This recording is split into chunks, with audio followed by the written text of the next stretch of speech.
Welcome to cooking web. আজ আমি তোমাদের জন্য নিয়ে এসেছি অনিয়ন রিংয়ের একটি রেসিপি। গতকাল আমি অনিয়ন রিংয়ের একটি শর্ট ভিডিও পোস্ট করেছিলাম। তারাপদ পাল দাদার কাছে আমার এই রেসিপিটা ভালো লেগেছে। আমি ওনার সৌজন্যে তোমাদের কাছে এর বড় ভিডিওটাই নিবেদন করছি।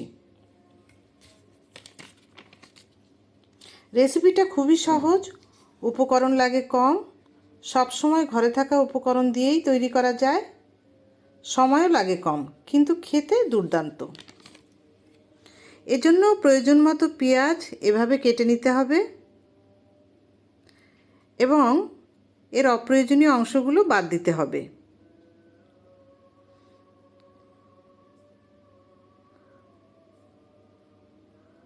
প্রয়োজনীয় রিংগুলো পেঁয়াজ থেকে এভাবে খুলে নিতে হবে।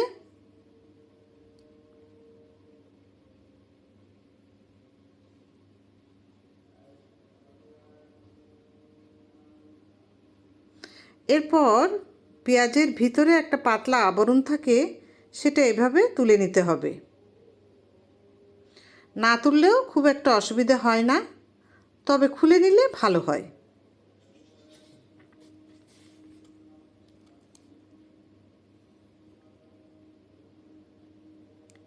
এবারে দুইটা আলাদা আলাদা বাটিতে ময়দা নিতে হবে। একটা বাটিতে লবণ ও গোলমরিচের গুঁড়ো দিয়ে মিশিয়ে নিতে হবে, আর অন্য আর একটা বাটিতে অতিরিক্ত লাল মরিচের গুঁড়ো দিয়ে এবং ফ্রিজের ঠান্ডা জল দিয়ে একটা ব্যাটার তৈরি করে নিতে হবে। বাই দ্য ওয়ে, দেশ ও বিদেশ যে যেখান থেকেই দেখছো, আমার ভিডিওটি যদি ভালো লেগে থাকে তাহলে আমার চ্যানেলটিকে তোমরা সাবস্ক্রাইব করো, আর যারা ফেসবুক পেজ থেকে দেখছো তারা ফলো বাটনে ট্যাপ করো। লাইক, কমেন্ট ও শেয়ার করে পাশে থেকো।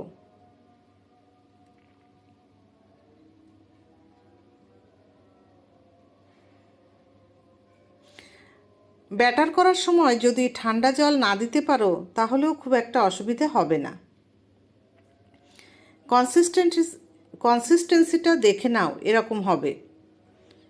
এরপর পেঁয়াজের রিংগুলোকে শুকনো ময়দায় গড়িয়ে ব্যাটারে ডুবিয়ে ব্রেড ক্রাম্বে কোট করে নিতে হবে।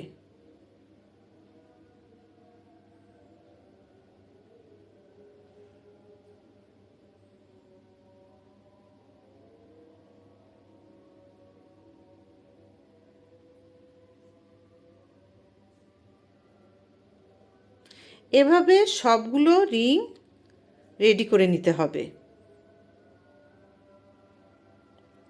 তারপর গ্যাসে একটি পাত্র বসিয়ে তেল গরম করে নিতে হবে।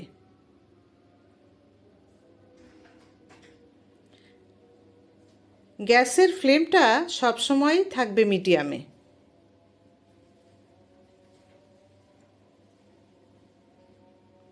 এবারে গরম তেলে পেঁয়াজের রিংগুলো ভেজে তুলতে হবে। একটা একটা করেও দেওয়া যায়, আবার পাত্র যদি বড় হয় তাহলে অনেকগুলো একসঙ্গে দেওয়া যাবে, কোনো অসুবিধে নাই।